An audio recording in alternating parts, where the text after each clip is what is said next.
Hello, everybody. Looks like we got a lot of people jumping on pretty quick here. So there must have been a bunch of you in the waiting room. We've got about 20 seconds before we officially get going, but man, the numbers are growing fast. So this is a really interesting topic we're going to talk about today. And I'm glad you're here, especially on March 22nd, which I know you all have some significant things going on still for the next, close to a month still.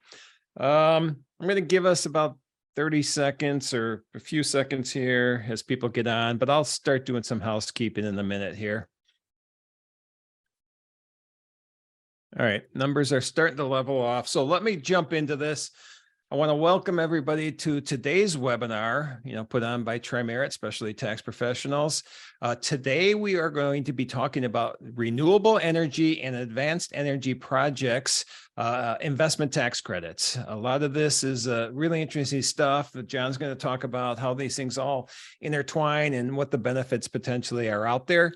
Before we get going, I should probably ask that you can all hear me and see my slides up there right now. So if you can go in the chat and let me know that, and if for some reason the chat doesn't work, go in the Q&A and let me know. But let me know that you hear me and you see my slides titled The Renewable Energy.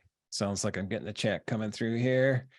Oh, good. Thank you. Appreciate that. All right, that out of the way. Let's talk housekeeping. This is available for CPE.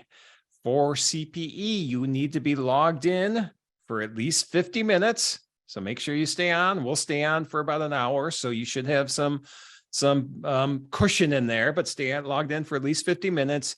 We will have 4 polling questions pop up during the presentation. You need to answer at least 3 of those.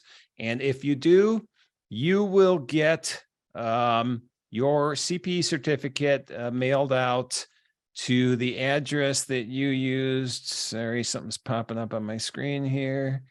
All right, so you will get the certificate emailed to the email address that you registered with.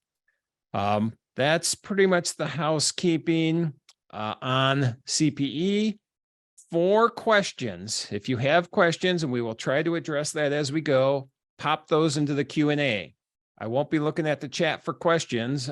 Barry, Randy Burge, and myself will be looking at Q&A to answer any questions that you have on the material that's presented today. And so go there. I know you're going to ask about the slides. We are going to be able to drop the slides into the chat. So you should be able to download the slides from the chat. You will also get a copy of the slides when you get your certificate. And the recording of this presentation will be on YouTube, I think, as early as tomorrow. All right, with that being said, let's jump into this. I want to introduce John Caprell. John is going to be our main presenter today. John is a director with us. This is what he concentrates on, is these renewable energy incentives. John's been dealing with renewable energy for many years. I'm not calling him old. I'm just saying he's been working on this for a long time. And with that being said, John, I'm going to hand this over to you. Thanks, Randy, very much. And I will say, we appreciate the fact that you're making some time today, especially this time of year, for what we believe is one of the most important subjects that you may hear about, that we may talk about this year. And I'll get into that as we go through the material. I'll also lay down a hypothesis and at the outset. And so today, at this point, the beginning of the presentation, you might feel it's maybe some hyperbole. I will say by the end of this hour, you may be nodding your heads thinking, that might make some sense. And so that will only deem well for you and your clients and your practices. The hypothesis I'm going to set out is that what we're seeing right now, and it started last summer with the enactment of the Inflation Recovery Act of 2022, is probably the greatest transformation that we'll have in the next decade than most of us have seen in our lifetimes. And that's a lot, because we've seen the internet. We've seen the interstate highway system. We've seen Grid 1.0 started when we first had electrification. Before that, the Transcontinental Railroad. Essentially, that's what the scale and scope of this IRA is. The numbers that have been presented by the CBO, the budget office, have estimated the cost of this investment is going to be about $400 billion over the next 10 years. The scale and scope, the CBO, the budget office, has estimated this is $400 billion investment that we're going to be making in the next 10 years. The equivalent of that, just to give you some basis, would be the R&D tax credit, which probably costs about $10 billion a year. So on scale of the next 10 years, the R&D tax credit may cost $100 billion for the innovation that we get in return. So the IRA is going to be approximately a 4x in the next 10 years over what the R&D credit is for you and your clients. That has been evaluated by very smart economists, and they're actually feeling that number is low by about half. They're projecting about $800 billion in expenditure in the next decade. So now we're talking about an 8x over what the R&D credit is today for the next 10 years. In addition, they're estimating that private investment of another $900 billion will ride along with that $800 billion. The reason they feel the numbers are low is that they believe that the public and businesses are going to adopt this much more quickly than the estimates allowed for. Once they see the value, once they see the intensity of this march toward the last mile, renewables and clean technologies in our energy infrastructure. And so that's some interesting information to have. What does that affect? How does that affect you and your practices? If that kind of money is going to be spent over the next decade, someone's going to be spending it. Someone's going to be getting the competitive advantages from that. And so hopefully you'll see that early, and you and your clients will be participating in that in the next decade. So that said, first thing I'd like to do is, Randy, if you could just go to the next slide. So let's talk a little bit about how this is going to be deployed, this money. So there are a number of changes, and this would be relating to nuclear energy, hydrogen, sequestration of carbon, just a number of things that we're not going to talk about today because we want to focus on the primary areas that are going to impact your clients and your practices going forward. And that's in these three code sections. Section 45, this is the production tax credit. This relates to a facility that's built and will be generating power by use of renewable energy. Typically, it'd be electricity, solar, wind farms, and such. IRC Section 48, very important. This is really going to be the driver here for most of your clients. This is going to be the deployment of renewable energy components, products, solutions to their energy needs.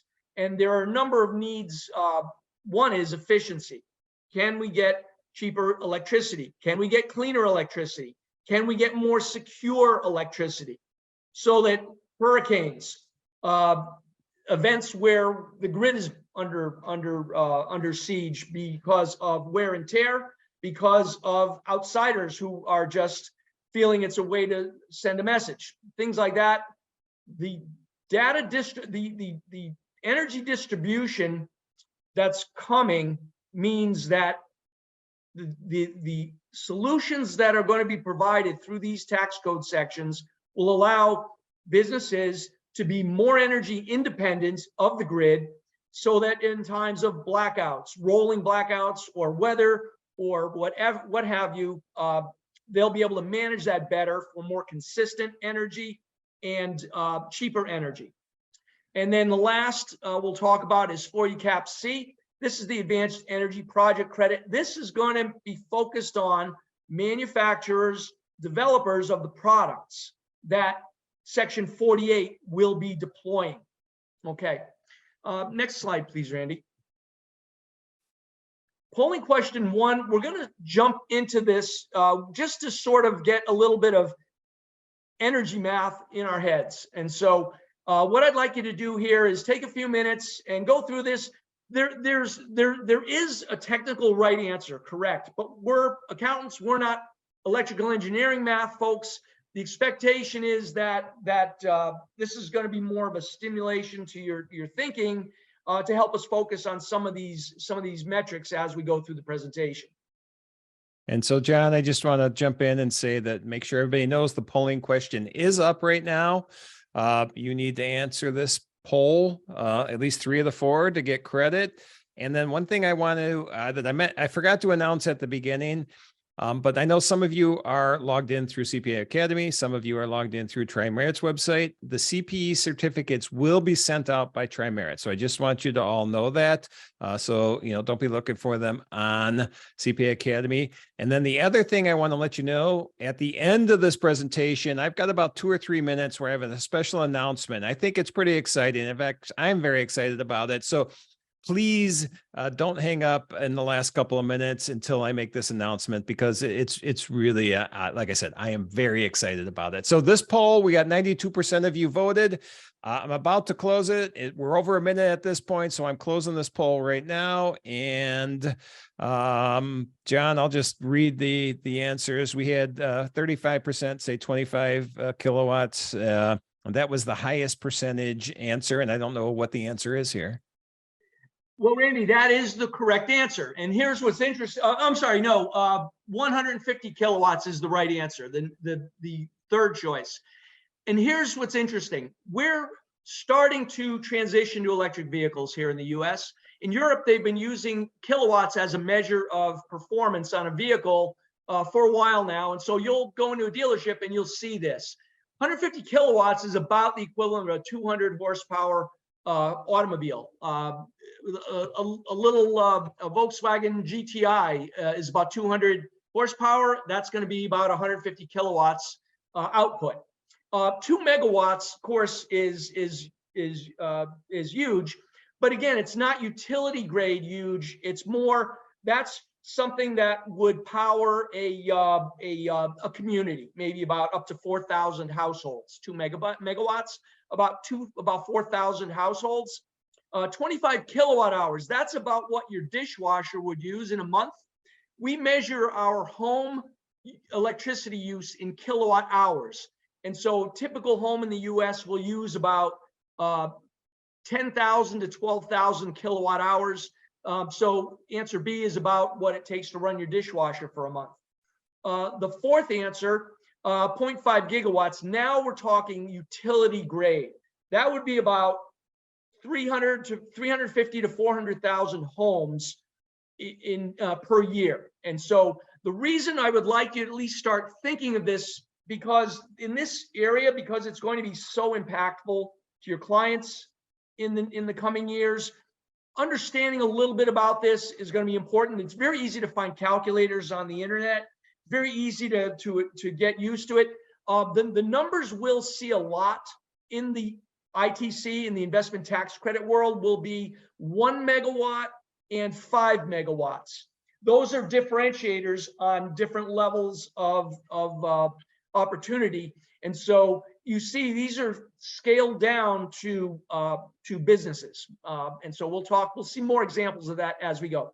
All right, Randy, we can move on. Let's, 45, section 45, this is the production tax credit. This is typically going to be interesting to one of your clients if they are looking to develop some sort of renewable energy solution that is going to be selling all of that energy, 100% of that energy. That's the requirement to get the production tax credit. It's over 10 years.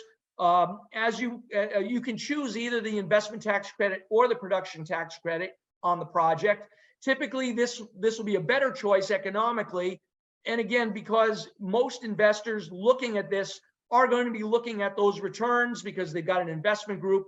These are either tax equity financed. These are typically going to be tax equity financed. And so I don't want to talk a lot about this today, but I want you to know about it because your clients are going to ask about it. They are going to want to know whether it's good, useful for them. And in some cases, if they've got a sizable ranch or a farm that they're going to fallow and use and maybe set up a renewable energy, a small wind farm or such, this might be helpful to them. So the rate, it's over a 10-year period. That is an increase. And so it's a very substantial subsidy for going this direction. Next, and again, it would be typical wind, geothermal, solar, all of those. So now here we are in section 48. Section 48 is the investment tax credit versus the production tax credit. The difference being, of course, production tax credit, you take over time, and in the section 48 investment tax credit, you get all at once when you put the property in service. This has been around for quite a while. The biggest changes here, a couple of things, are the addition of energy storage. Very important, because this did not exist before 2023. If you wanted to put together a battery storage and transmission package to go with your solar or your wind, so that you could use that energy at night or at times the wind wasn't blowing, you couldn't get an ITC for it. Today you can, because now we're in that last mile stage, and this is going to be tremendously important as we go toward a more decentralized grid. Again, energy distribution, meaning that large campuses, universities, hospitals, manufacturing sites, remote farms will be able to have their own power plants, small scale, that they can get ITCs for. And so this is very important. This energy storage, battery storage, Randy, we're going to stay on that slide for a bit. There we go. Microgrid controllers. This is important too, because now this lets the grid become decentralized, and now you can overproduce energy and you're not going to waste it. You can either store it or you can put it back up into the grid. If we can get back on that slide, there we go. And so that's important as well. And the interconnection property relates to microgrid. And so that is very important and new for 2023. Qualified biogas, surprisingly, that has not been as widely available on this scale, and that's going to be very helpful. We'll have an example we'll look at in a few minutes. Electrochromic glass, this sounds very sciencey, and it actually is to some extent. I remember in the energy labs seeing this maybe 20 years ago as this was a science fair project type of thing. Today it's being deployed and you can get an ITC for it. What it is let's say you've got a 100,000 square foot office building with floor to ceiling windows. Imagine how much energy is wasted through those windows, the heat regulation, the light regulation. Electrochromic automatically, based on smart thermometers and regulators, will be able to keep balance and will let heat and light in or reflect heat and light as needed, whether summer, winter, weather conditions. This is also called smart glass, and that's going to be huge, and it qualifies for the ITC. We also have, again, solar up to 5 megawatt output. We talked about that. 5 megawatts would be about, more or less 4,000 homes. So that's a small community that can build one of these systems, and it would qualify for the ITC. Fiber optic solar lighting, geothermal is going to be very big. Geothermal heat pumps, and they're two different things. We'll talk more about that shortly. And then combined heat and power. All of these devices that your clients are going to ask you about, they're actual components. They're real things that exist, and we'll maybe hopefully get to a point in the conversation. By the end of the conversation, well, you'll have a better sense of how these can fit and how these could work as solutions for your clients. The rate range is going to be 6 to 30%. There are some arcane 2% type properties, but it's mostly going to be 6 to 30% on the credit. That depending on whether you qualify for the 5X increment. That's going to be very important. We'll cover that in more detail shortly. This is again completed by the end of the place in service date has to be by the end of the qualified period, which is between 2023 and as long as its ground is broken and more than 5% of the project built by the end of 24.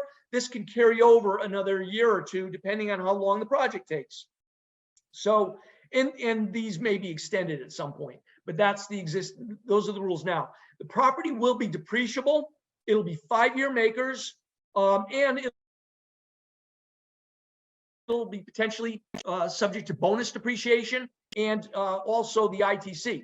And one of the kickers here is the adjustment to basis is only 50% of the ITC. It will not be the 100% as it is in other cases. That's another advantage here by going with one of these renewables as part of an energy portfolio by a company.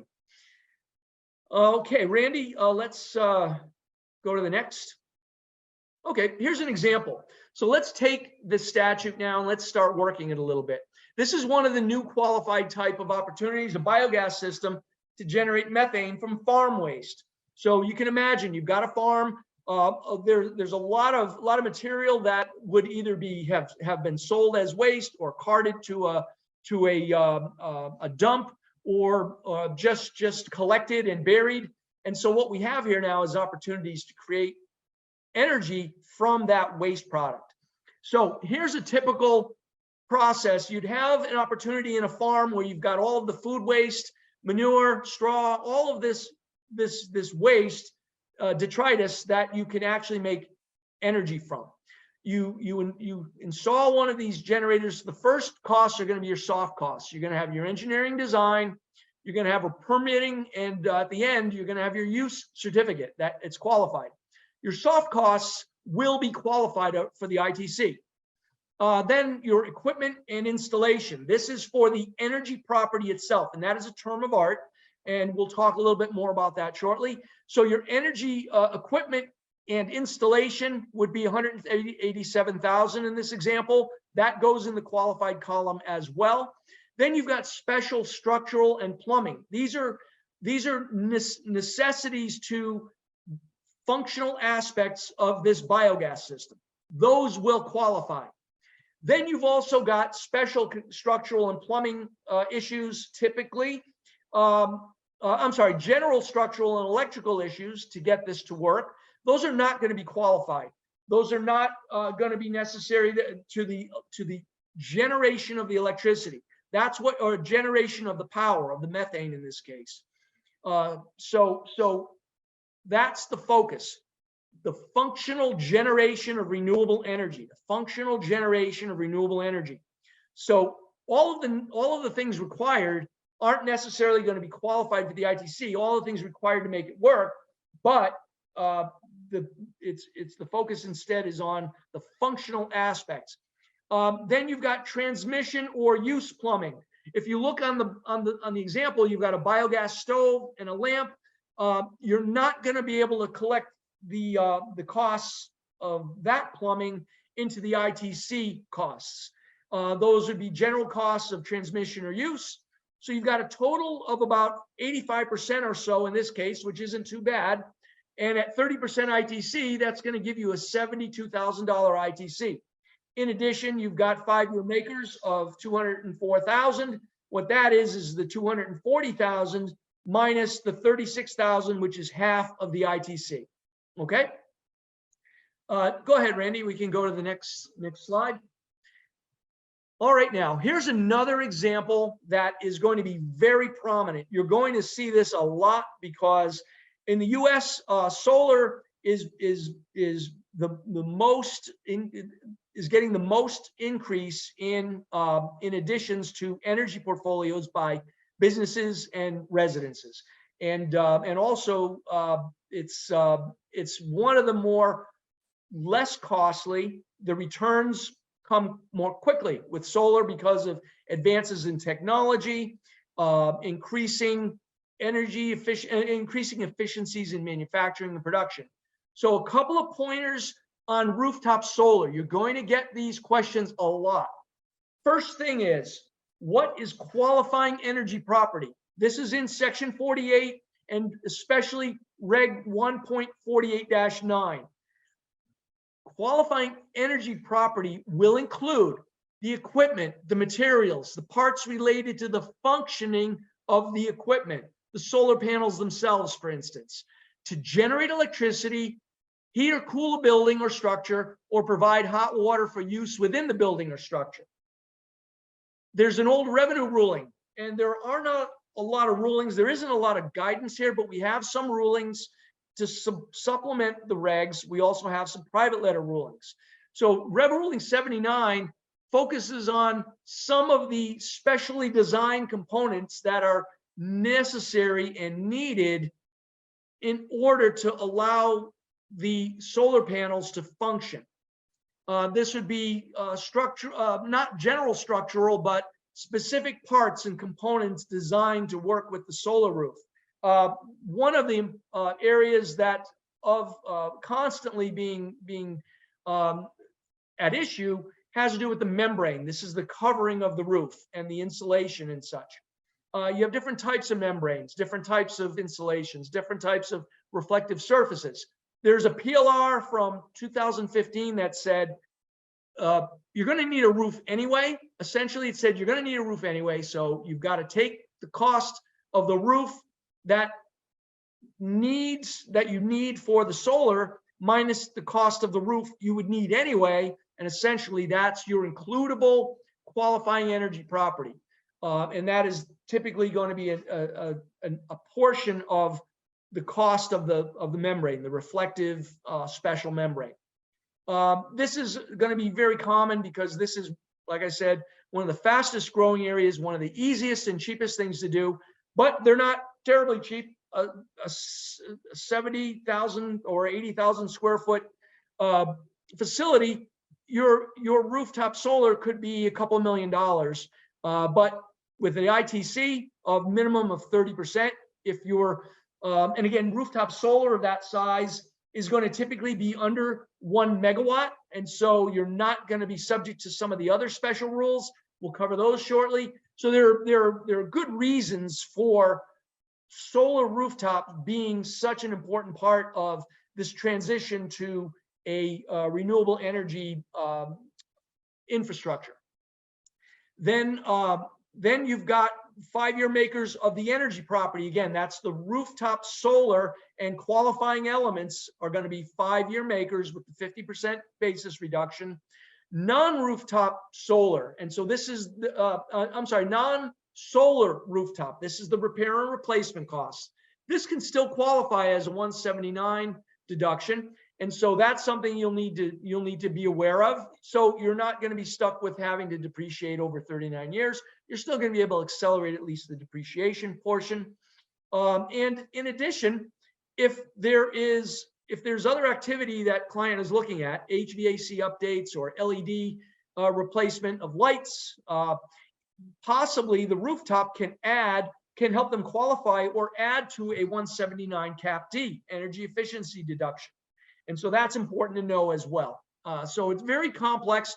The way we approach this, for instance, and this is a good example, is we will view this as a cost segregation type project with renewable energy, the energy ITC impact, in addition to the 179 Cap D potential. And so we have a team of energy efficiency experts who work on these projects in a collaborative way. We evaluate them as essentially a cost segregation with these other components, and we compile our deliverables for clients because it's the most efficient way for clients to get an understanding of their tax costs, of their actual costs, and all of the tax benefits.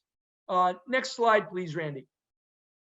Okay, so I mentioned a little bit about the rates and the rate kickers and such. So here's how the rate structure works.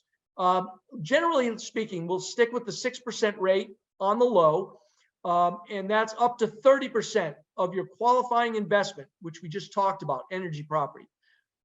If the project has a maximum net output of less than 1 megawatt, so this would be a typical rooftop solar for 70, 80,000 square foot building. And that's one of the requirements to allow a 30% credit. The second requirement, if you can meet one of any of these three, the second would be if you satisfy prevailing wage and apprenticeship requirements. For a project of this size, that's not going to be common. but it can be. And think of that as union labor, union costs. And so a project of this size may not be using labor costs of that type. And so really it's the reliance on the 1 megawatt threshold for output that's going to qualify those types of projects. Very important exception here. And all the 5% of the construction has to be completed by January 29th. This is a grandfather rule that will probably, many projects are already through it. I've had some projects that have qualified through this method, but as time goes on, those are going to be harder and harder to come by. So it's really the first two that you'll be looking at. So here's what prevailing wage and apprenticeship rules essentially mean. First of all, they're very stringent and they come with substantial penalties. Keep that in mind. There is a notice recently published, 2022-61, and these rules apply to all on-site workers, typically laborers, but if you're working on site, you're going to be part of the calculus. So also keep in mind, taxpayer, your client, will be liable for the contractor and subcontractors' compliance with these prevailing wage and apprenticeship rules, and must keep records. So you've got to be assured that your contractors, subs are using the right labor and they're keeping records. You also need to have some documentation for yourself to retain. And so the way you'll do that is you'll include some clause in your documentation, in your construction documents. If there's no adequate way to determine prevailing wages, sometimes you'll have this case if it's in a rural environment, or and you'll see that with wind farms and solar arrays. You might have to use an alternative, and that would be Federal Department of Labor wage guidelines. And those projects of that scale, typically they're going to want the 30% credit, and they're going to also be using the type of labor that would qualify anyway. If there are errors made, corrections need to be made. The shortfall needs to be made up to the employees, to the laborers, plus interest. In addition, there's a $5,000 penalty per laborer who is short paid, or $10,000 if it's intentional. And so there is an abatement process. No guarantee you would get an abatement, especially if this was a chronic problem, but the abatement process would allow you to at least get the $5,000 removed. The $10,000 intentional penalty is not going to be abated. And so this is something to keep in mind. This can be very expensive and could wipe out the advantage of the ITCs. Okay, next, please. Special rules, a couple of special rules in the section 48 ITC. One, there is a 10% bonus ITC for use of domestic content. So what that means is if you're using solar panels that are manufactured in the US, you can get a 10% bonus on top of the ITC. Domestic steel or iron and manufactured products. Manufactured products have a bit more leeway where at least 40% of that must be mined, produced, or manufactured in the US. But again, these are things to keep account of, and they're important to confirm at the outset of a project so that you can assure the maximum credits for your clients. Then there's a 10% bonus for ITC for energy projects that are done in energy communities. This is important as well. This would be a brownfield or a circular recovery site. This is a site with environmental issues or problems. Might be a perfectly good use to redeploy that property as a solar array or as a wind farm. This also will apply to areas where there is significant employment that's been related to coal, oil, or natural gas, and where there's an unemployment rate at or above the national average. In addition, in an area where a coal mine closed after 1999 or a coal-fired electric generating plant was retired after 2009, that would be considered those would be considered energy communities also.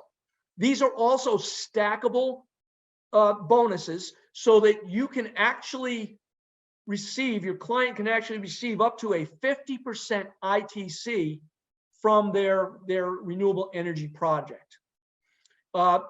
Here are a couple of other very interesting developments that are new. One is the tax exempt entity that is not uncommon doing this kind of activity can elect to treat an ITC as a tax payment.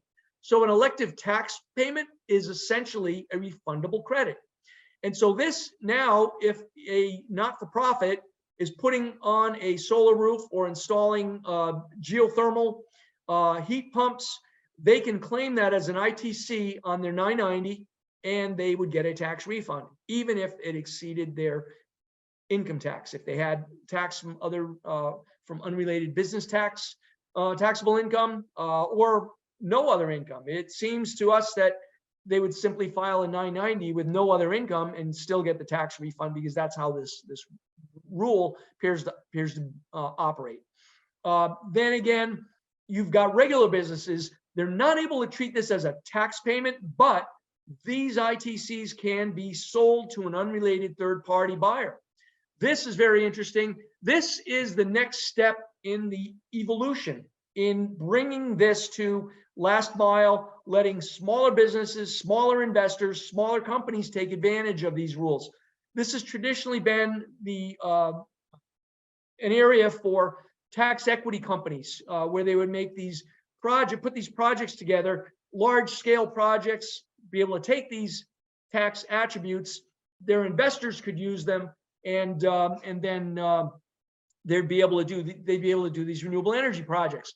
That didn't help smaller businesses, essentially. And so what happened in actually 2009, when the market essentially collapsed around the tax equity market and funding renewable energy projects. And so that's when we had something called a grant in lieu of credit. And that was a 30% grant that was advanced by the government to these projects to allow more diversification in investments. So you had smaller companies, smaller projects, smaller investment groups starting to do this kind of thing, but it stopped there. It didn't go next level.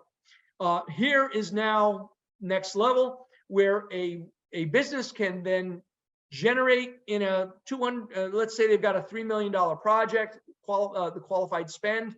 And so that's going to be a that's going to be a $300,000 ITC.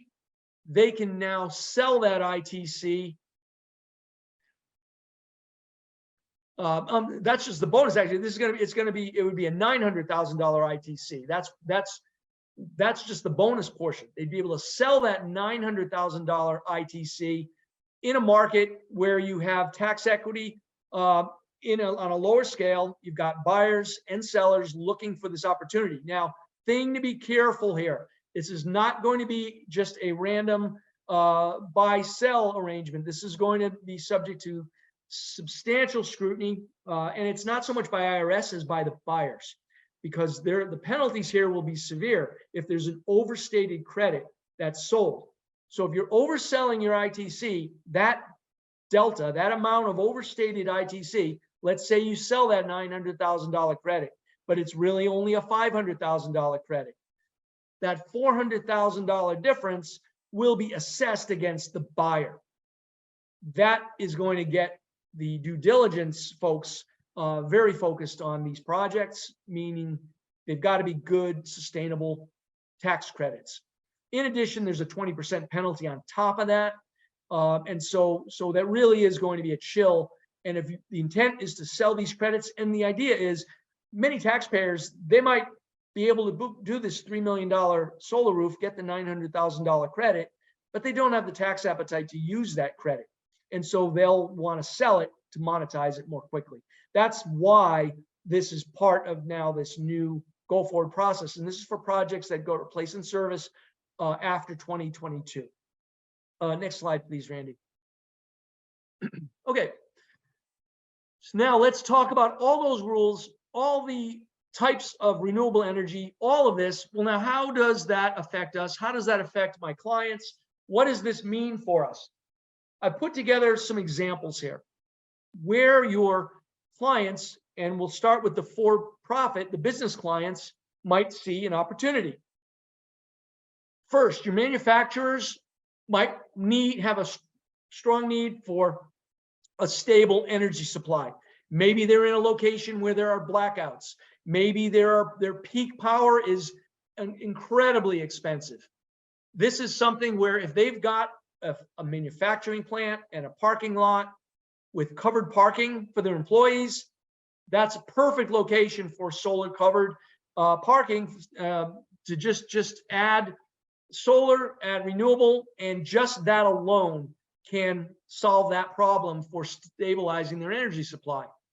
These are mix and match to some extent. If they feel that they want to, if they're a plant that runs full time, 24 hours, they might want to combine a microgrid or a battery solution with this so that they can have batteries to supplement peak power needs and nighttime power needs. So you see, these components will work together, work with each other.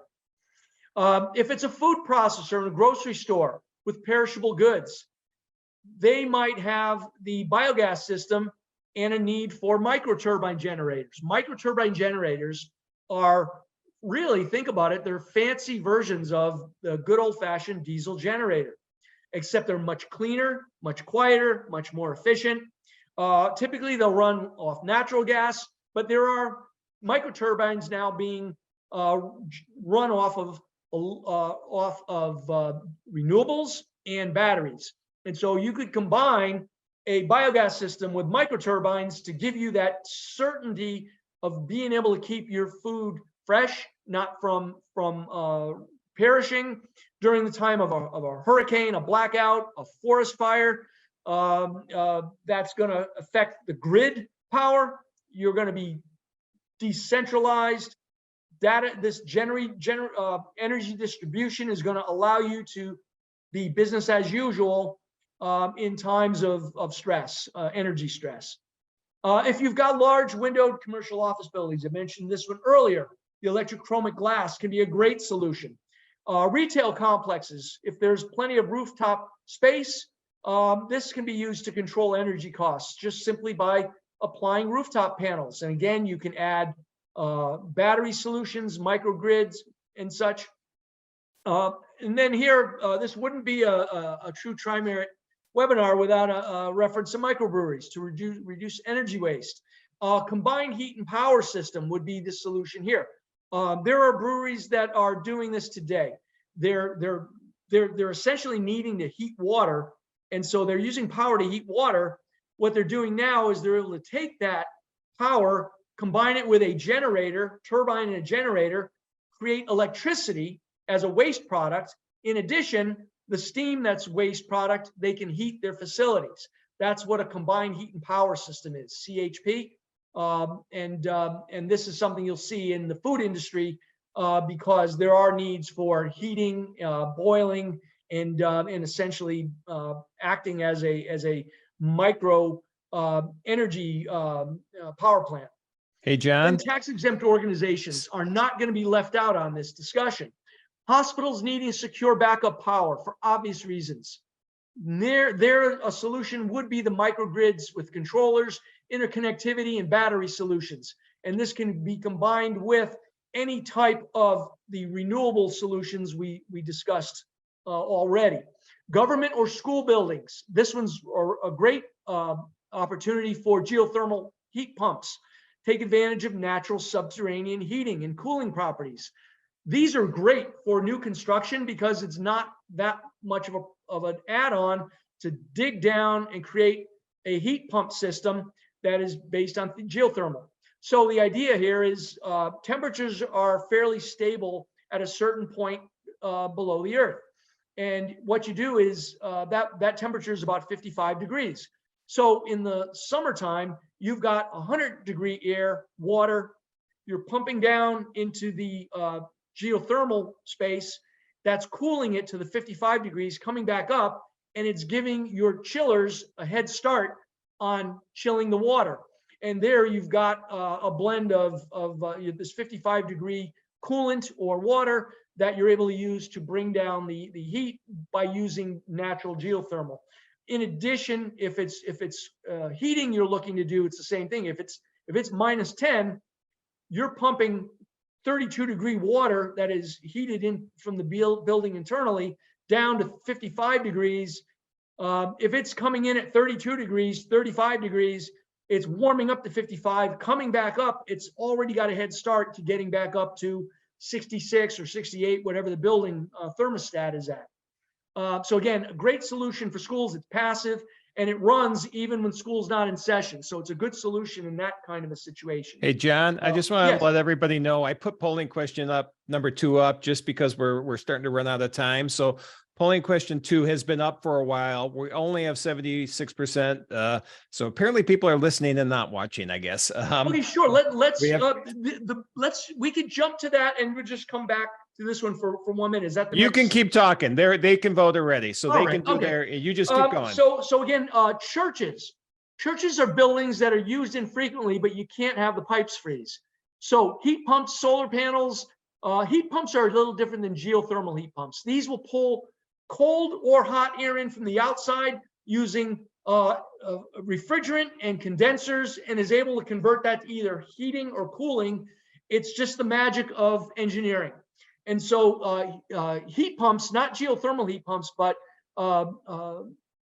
above ground heat pumps with microgrid connectivity, you can actually sell excess energy back up into the grid. And this can be an additional source of revenue for churches and making better use of their buildings that aren't occupied frequently.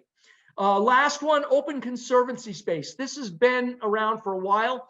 This is more the larger utility grade type projects, but even those up to 5 megawatts qualify for these ITCs. You would have the microgrid and grid connectivity so that you can sell to your off-takers and still get the ITCs, get the refundable credits. Okay, just giving this, the importance here is that this is not arcane material, esoteric. This is going to affect your clients. This is going to affect regular businesses, regular not-for-profits. This is going to be last mile deployment, and these ITCs are going to help in that process. Okay, next slide, please, Randy. And we already did this, so this is done. Do we have the answers up yet? 68% said solar. Great, and that's probably the reason. Is it's the cheapest, it's got the highest return, it's the easiest, and so solar is usually the best answer. They're all good answers because it depends on your client's needs. Remember, the farm, if it's a food production company, biomass is going to be more important. If you're needing to have, if you're just looking to sell to off-takers, microgrids, distributed generation are going to be important. If you need security, energy security, so that the grid is down, there's a blackout, you've got a backup source. That's going to be important also for manufacturers. And then the geothermal heat pumps, I just went through that example. All right, next slide, please, Randy. Okay, 48 cap C. All that I want to tell you about here, this is going to be more focused on your clients that are making these things that are going to be deployed to take advantage of the ITC, the energy ITC. Same rules essentially, except you're limited to the 30% ITC. You're not going to get the 2 bonus ITCs of 10%. You're limited to the 30%. You can elect to treat as tax payments if you're a not-for-profit, but that's typically not being the case here. But it could be. I wouldn't say no. But they are going to be transferable. So if you're a manufacturer and you're developing new products and you're in the early stages, you're going to be generating large 48 cap C ITCs on your manufactured products.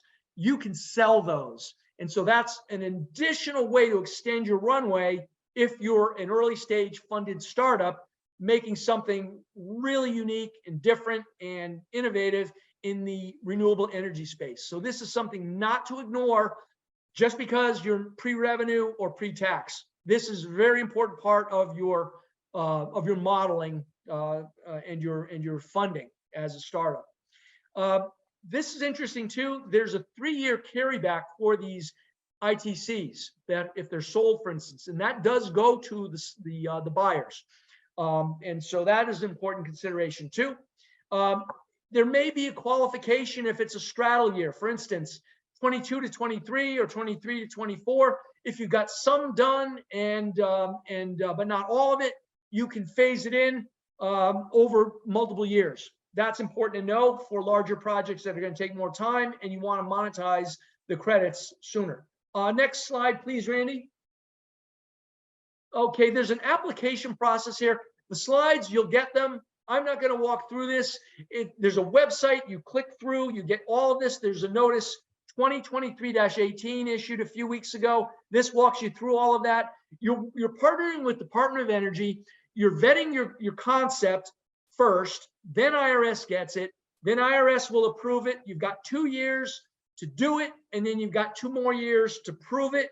And so it's all told, it's about a 4-year process end to end. But that's typically not going to take anywhere near that. But that's the case. There's at least some room there. It's going to be near the end of the qualification year of 2024 that this might start running into a bit of an issue, and it could always be extended. And then you'll get a certification letter, and that's how you get your credits. You use that letter to claim your credits the year you place in service. Randy, next slide, please.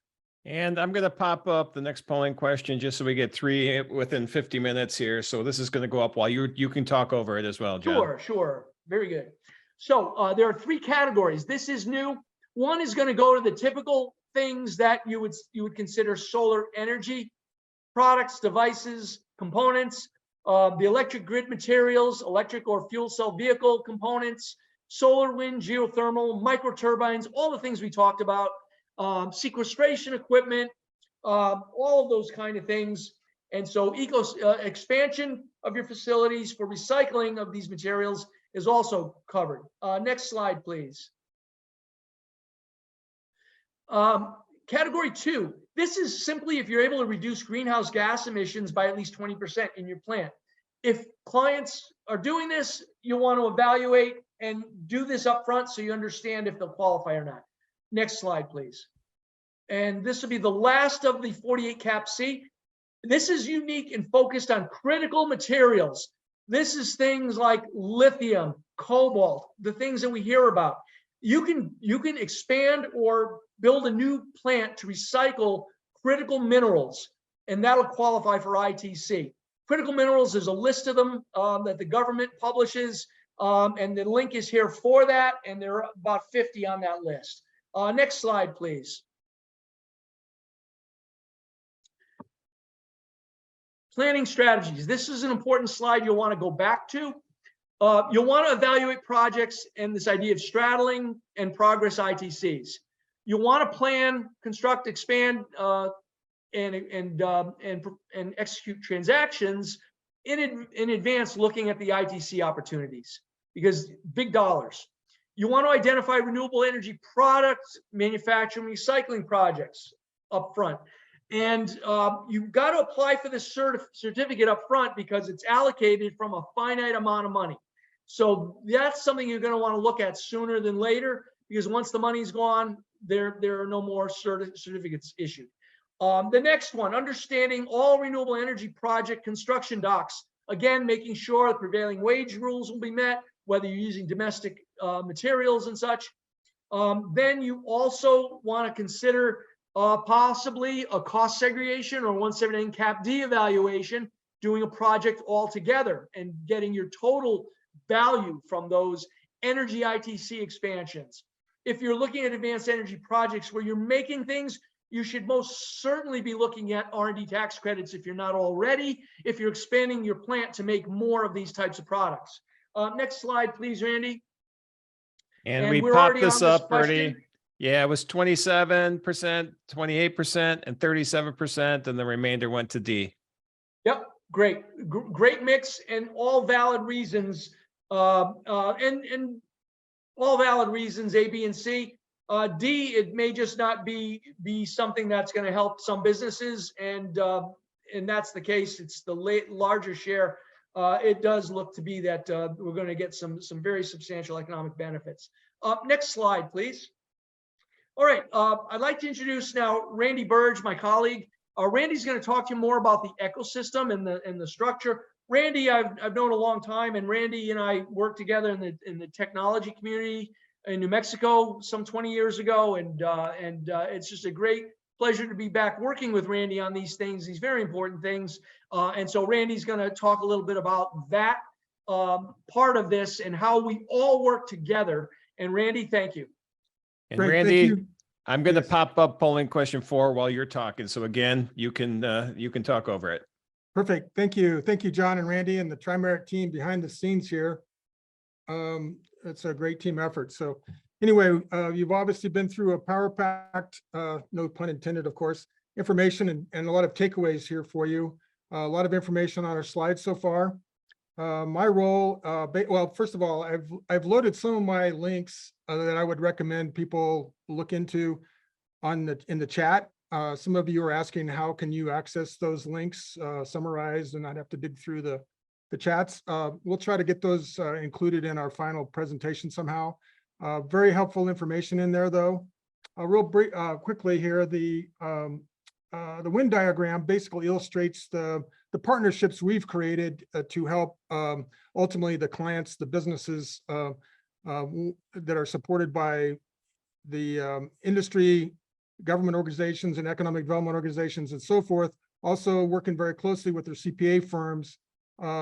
We try to team up with all these partners and make the best of all these opportunities for those clients.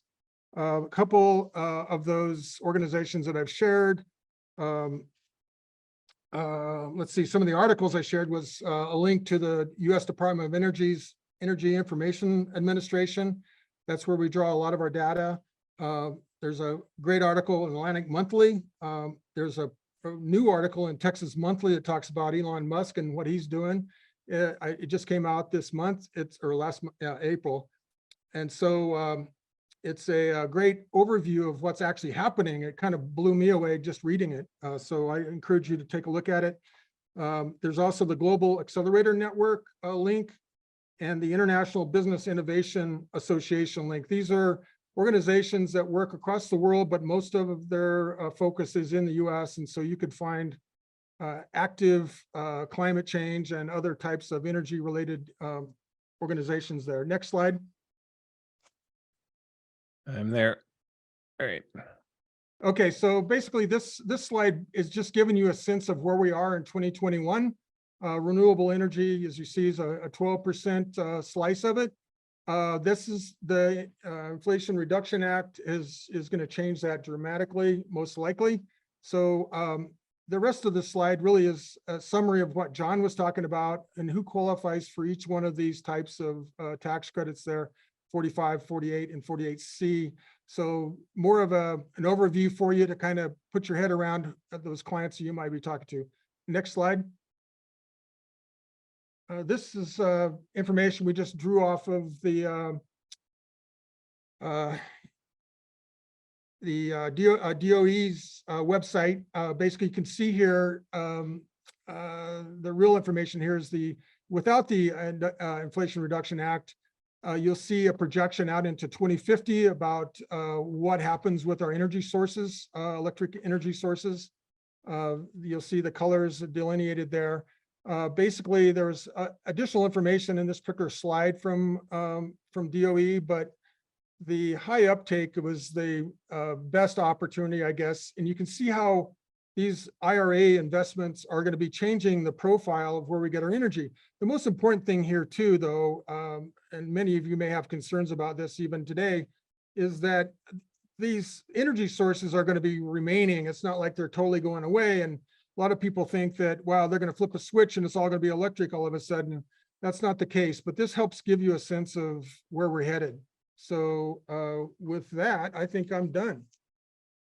All right. We already did polling question 4. Randy, thank you. John, thank you. We are at our time, but let me give you the announcement I had said. This is the official announcement of the Unique CPA conference in-person conference that is going to be coming up at the end of August of this year. It's going to be in Chicago, actually Rosemont, which is right by Ohio Airport. It's going to be titled Bridging the Gap. And we're looking at bridging the gap between many things, connecting generations, prioritizing health, and finding your success. So it's all about building a practice that we can all celebrate and be successful and be healthy physically and mentally. And really looking forward to this. Look for more information coming out. Mark may have put a link in the chat. If not, you'll get a link from us shortly on information, but it's going to be a great event, and I am extremely excited about that. With that being said, I want to thank everybody for attending today. Your certificates will go out shortly, assuming you met the requirements, and everybody have a great rest of your tax season.